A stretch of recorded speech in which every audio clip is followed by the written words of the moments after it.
All right, so what we're going to do next is we're going to take these tubes right here and place them on these racks that I've built.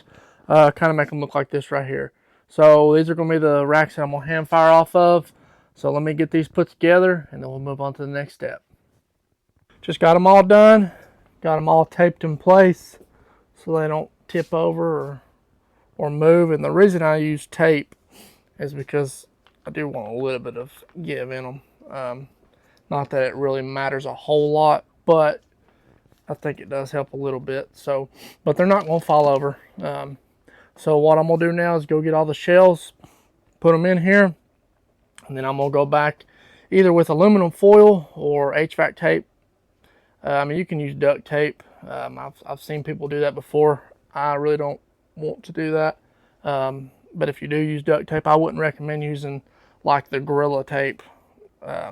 That stuff's pretty stout, and I don't even know. I mean, it might bust through, but I wouldn't chance it. But I'm just going to put something light over it. And the reason I do that is just to keep, whenever one shoots off, if any sparks fall down in another, it prevents it from kind of pre-firing, I guess you can say.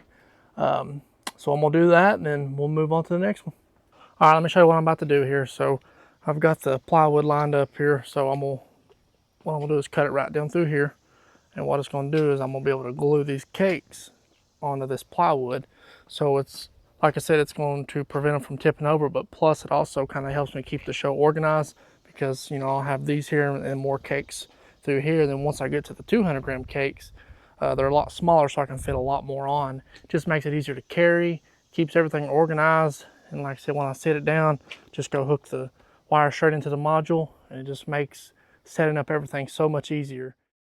All right, so I got the plywood cut and I got the cakes laid out in order.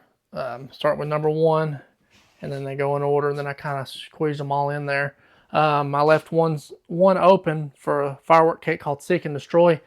Only one fireworks store around here sells it, and I'll have to drive out there. It's about 30 minutes from here, so I'll have to drive out there today and get it, but I'm going to go ahead and obviously save the spot for it.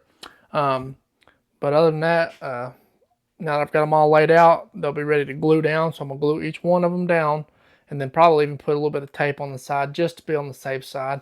The glue should be fine, but you just always want to rather be safe than sorry when it comes to fireworks because, you know, you got a big crowd watching these. One of these tips over and it's going to be a bad day.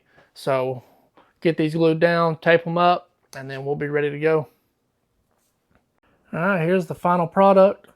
Got them all glued down, got them taped, got the wires ran, got them all numbered, so we're ready to go. This is mostly the core, so next will be the comets. I've got to build the brackets for those, so I'll start on that here in just a minute. And once that's done, we'll be ready for the 4th. All right, so the next step is we're going to tear these, what they're called a single row mines. We're going to kind of tear them down, and I'll explain it here in just a second. So these are basically, another name for these are called cake slices. What you do is you just put them in between 2 cakes, and then it just makes a fan. But I've got to have comets for this show. And to purchase comets, you have to have a professional shooter's license or just a shooter's license. And I don't have that yet. I had an opportunity in April to get one, but I wasn't able to get it. So until then, what we're going to do is we're going to tear these down, and they just pretty much act as single shot comets. And I'll just make a bracket for them, and then we'll use those throughout the show. So let me get on that, and then we'll move on to the next step. All right, so I got the slices broke down here. So what I did was I went and I'm making a bracket. Just cut this was a 1x12, but I cut it in half, and then I'm just going to kind of sandwich these in between it. So once you get them broke down, poke a hole with a brass awl, and then insert the igniter, and then I'll have to find my tape. Anyway, tape it, and then I'm going to glue it. And I'm going to glue 10 on this board, and then I've got 2 more boards I'm doing 10 on those. And then I think there's 7 or 8 more that I've got to do, and then that will be all the comets for the show. So let me get on this, and then we'll move forward. Okay, I just got done with the comets. So I've made 3 brackets here.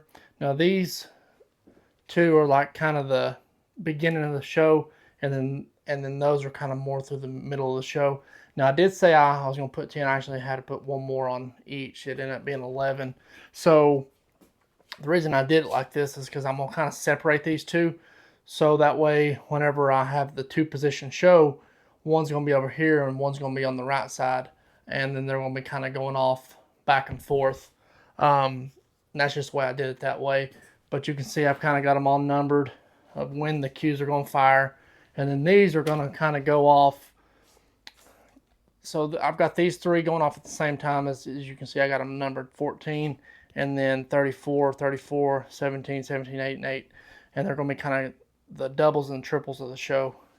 And you'll kind of see what I'm talking about whenever we shoot the show off. 36 cues on this one and 36 breakout boards. But the show that I'm doing that's scripted, I'll only need 27 on this one and 2 on this one that will need breakout boards. And I'll just be able to use whichever ones I need. But if you use Ignite, this is a neat little trick. Keep everything organized. So maybe want to try that out. All right, so that's it. So I've got everything done. So I'll be looking forward to the 4th. Hope you all have enjoyed this series. Don't forget to like and subscribe and share this video. I will be posting the videos of the fireworks shows after the 4th. I think we're doing one Friday night, the 5th, and then Saturday night is the second one on the 6th. So I'll be posting those right after those are done. So y'all be safe out there and enjoy your 4th.